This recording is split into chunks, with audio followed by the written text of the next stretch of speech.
Friends, வயசானவங்க எல்லார் வீட்லேயும் இருப்பாங்க. உங்களுக்கு நிறைய பேர் வயசானவங்க கூட வாழற வாழ்க்கை தான் இருக்கும். எல்லாருமே யங்ஸ்டர்ஸ் இல்லை, சரிங்களா? அவங்களுக்கு எல்லாருக்கும் சளி அதிகமாக பிடிக்கும். எந்த அளவுக்கு அதிகமாக பிடிக்கும்னா, காற்றுல லேசாக இரும்பியிருப்பாங்க, பார்த்தா நைட்டு தூங்குறதுக்குள்ளே பார்த்தீங்கன்னாக்கா பயங்கரமாக இருமுவாங்க, காரி துப்புவாங்க, பார்த்தா சளி கோழையே எக்கச்சக்கமாக இருக்கும். அந்த மாதிரி சளி ஒரு ரெசிஸ்டன்ஸே இல்லாத நிறைய ஃபார்ம் ஆகுதுன்னு வச்சுக்கோங்களேன் ஒருத்தருக்கு. அவருக்கு இந்த வைத்தியத்தை நீங்கள் பண்ணி பாருங்கள், ரொம்ப நல்ல பலன் கிடைக்கும். ஒன்றும் இல்லை, மஷ்ரூமை எடுத்து நீங்கள் அதை தோல் சீவிட்டு அந்த கருப்பு பகுதியெல்லாம் எடுத்துட்டு தோலையும் உரிச்சிட்டு நீங்கள் மஷ்ரூமை ஒரு 10 பீஸு 5 பீஸாக வெட்டி ஒரு 2 டம்ளர் தண்ணியில் வேக போட்டு அதை இறக்குறச்ச கொஞ்சோண்டு மஞ்சாத்தூள் போட்டிங்கனாக்கா அந்த தண்ணி ஒன்றே செவக்கும், சரிங்களா?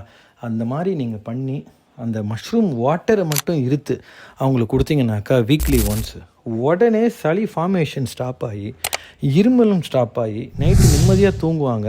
சளி எக்ஸ்ட்ரா ஃபார்ம் ஆகிறத அந்த மாதிரி கட்டுப்படுத்தும் இந்த மஷ்ரூம் கொதிக்க வச்ச தண்ணி. இதை செஞ்சு பாருங்கள், உங்களுக்கு ரொம்ப நல்ல பலன் கிடைக்கும்.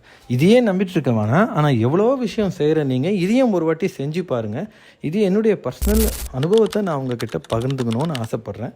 அதனால் மஷ்ரூமை கொதிக்க வச்சு குடிச்சு பாருங்கள், சளி எவ்வளோ தூரத்துக்கு கண்ட்ரோல் ஆகுது அப்படின்றத நீங்கள் பாருங்கள். குறிப்பாக இந்த மாறு சளி, சரிங்களா? மஷ்ரூம் இந்த கடையில் விற்கிற மஷ்ரூம்ஸ் இருக்குது பார்த்தீங்களா, இந்த ப்ளூ கலர் பேக்கெட்டில் வெள்ளை மஷ்ரூம், அதான் இப்போ நம்ம யூஸ்வலாக வாங்குகிறோம். அந்த மஷ்ரூம் பெருசாக இருக்கிறது வேண்டாம். ஏன்னா பெருசாக இருந்ததுனாக்கா என்ன அர்த்தம், அது முத்தி இருக்குன்னு அர்த்தம், கரெக்டுங்களா?